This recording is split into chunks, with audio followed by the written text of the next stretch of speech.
standing at an airport check-in counter, passport in hand, and a name on it that doesn't quite match the one you grew up with. Business or pleasure? Soft ASMR. This, yeah. And then you almost laugh. Neither word comes close. The interesting part isn't that you're leaving, it's what you did in the 6 weeks before this tied quietly. I'll tell you what you find out later, but first, you need to know how the quiet started. I'm Clara, and this is a closure session. Let's begin. His name is Julian in this story. There's a moment he still thinks about from much later than this. Not the day he left the house for the last time, a phone call months after that he almost didn't answer. I'll get to that. But first, you should know how it started, with a version of his own name spoken back to him like a stranger's. His name is Julian in this story. Hers is Ren. 7 years together, the kind of 7 years where you stop remembering what your handwriting looked like before you started signing both your names on things. It started with a car accident. Small, Ren's car, a wet road, a guardrail. She walked away with a concussion and a week in the hospital. When she woke, she looked at Julian like he was a coworker she vaguely recognized. "I'm sorry," she said. "Who are you again?" The doctors called it plausible, temporary. Memory can be strange after trauma like that, they said. Give it time. So Julian gave it time. He introduced himself again, gently, every day for a week.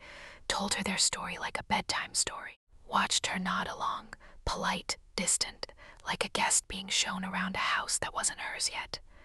Do you know what he noticed underneath the confusion? She never once asked the questions a person actually forgetting would ask. Not what was our first date, not how did we meet. Only ever the questions of someone managing a conversation. Tell me what I need to know. What should I say if people ask? He noticed, and then he did something quieter than confrontation. He started paying attention, small things at first. She'd flinch at nothing, then catch herself and go blank again.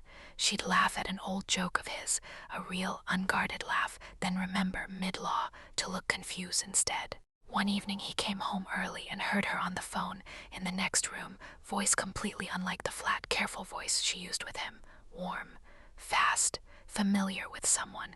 He didn't walk in, he didn't need to yet. He started keeping a small notebook. Not out of cruelty, out of self-preservation, the same instinct that makes you write down a dream before it slips away, except this dream was a slow-motion unraveling of 7 years. And he needed proof he wasn't imagining it. Weeks passed like that. Ren, performing a woman relearning her own life. Julian, quietly learning that the woman he'd built a life with might have been performing long before the accident, too. My friend, if you've ever caught yourself gathering evidence for a case you didn't want to be right about, I want you to hear this before we go further. What they did came from something broken in them. It was never a verdict on you. You weren't foolish for trusting her before the notebook. You were foolish for nothing at all. Trusting someone is not the same as being deceived by them, even though it can feel identical from the inside. But the moment that changed everything for Julian, the one that made the notebook stop mattering, hadn't happened yet.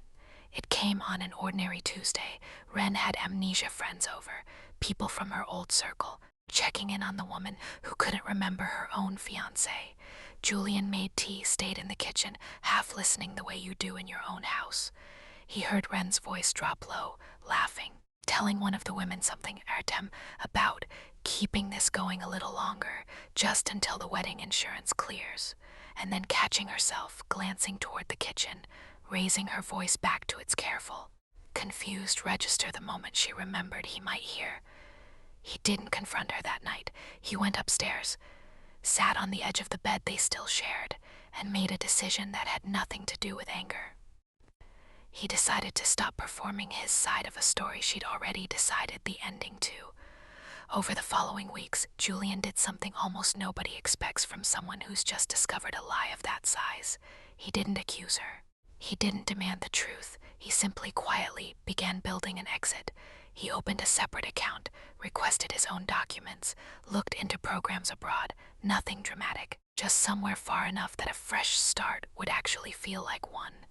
He told no one except a single old friend, Marcus, who he trusted with his whole life, and, it turned out, with this too, he kept playing along at home, not because he enjoyed it, because he needed the time it bought him, and because some part of him, the part that had loved her for 7 real years before whatever this was started, still wanted to understand why.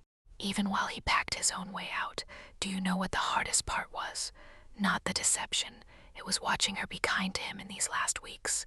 Small, ordinary kindnesses, the kind long relationships run on, and not being able to tell anymore which ones were real. Someone breaking a promise to you says everything about their capacity to keep it, and nothing about your worth.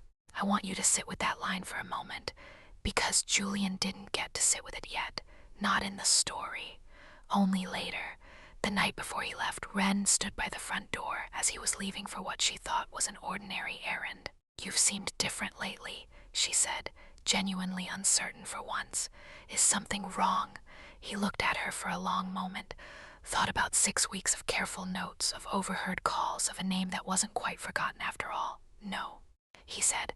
"I'm okay." It wasn't a lie so much as it was the last sentence of a chapter he'd already decided to close.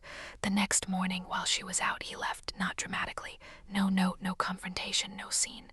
2 suitcases, a flight he'd booked 2 weeks earlier, and a new name on the paperwork he'd been quietly filing since the week he first heard her laugh at a joke she supposedly couldn't remember.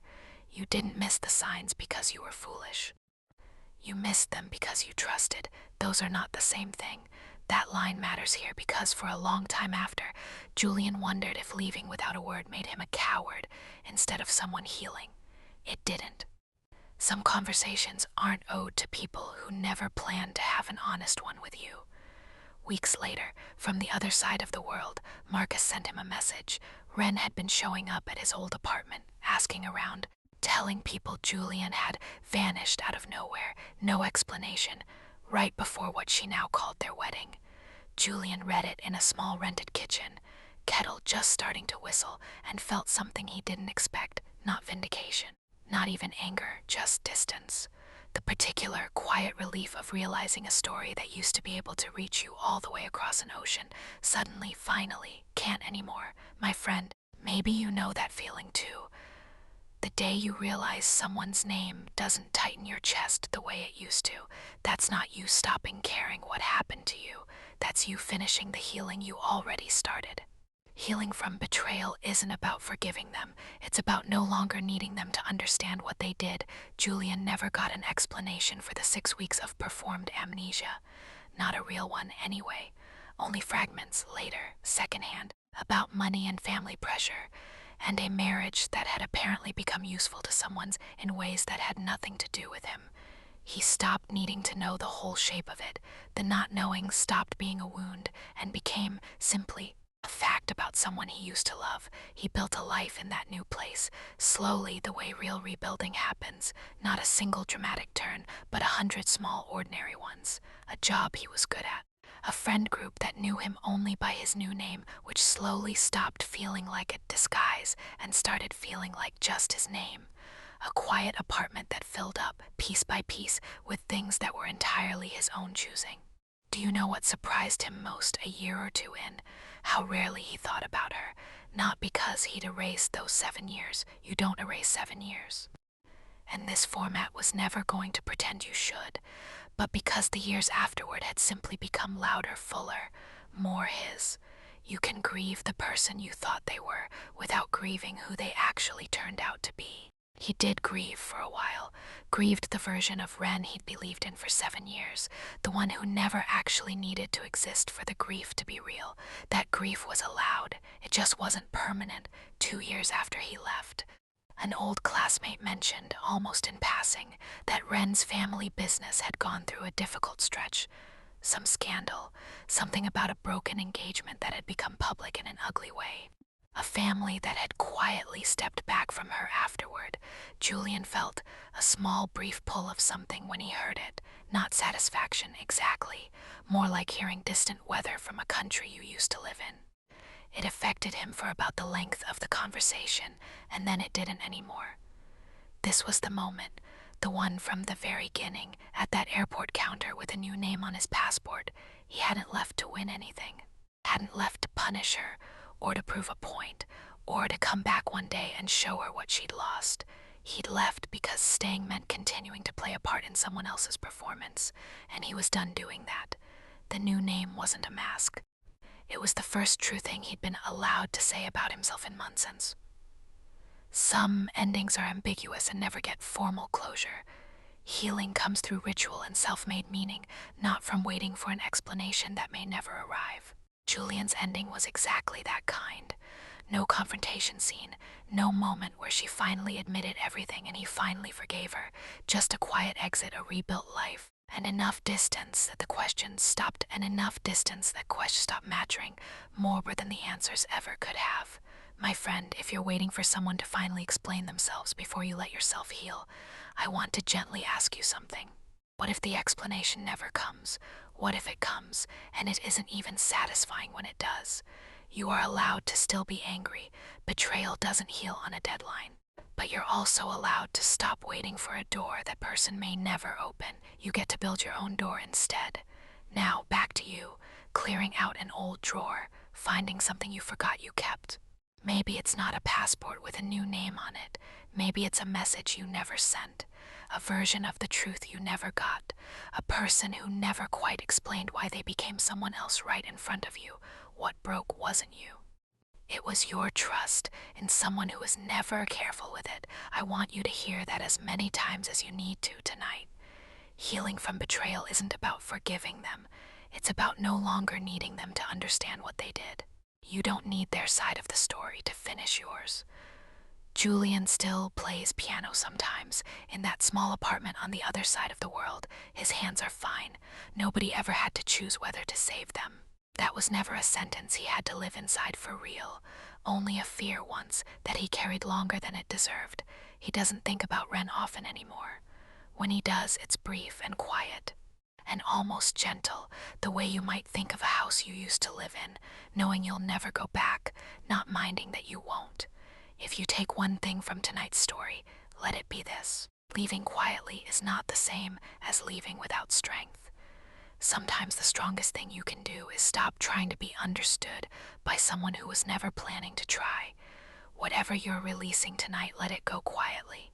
It doesn't need a big goodbye. It just needs you to stop holding on. Take one slow breath with me. In and out, good. You made it through today. And whatever version of amnesia someone once performed for you, whatever quiet lie you're still carrying the weight of, I hope you let it be a little lighter tonight than it was this morning. Good night. I'm glad you were here tonight.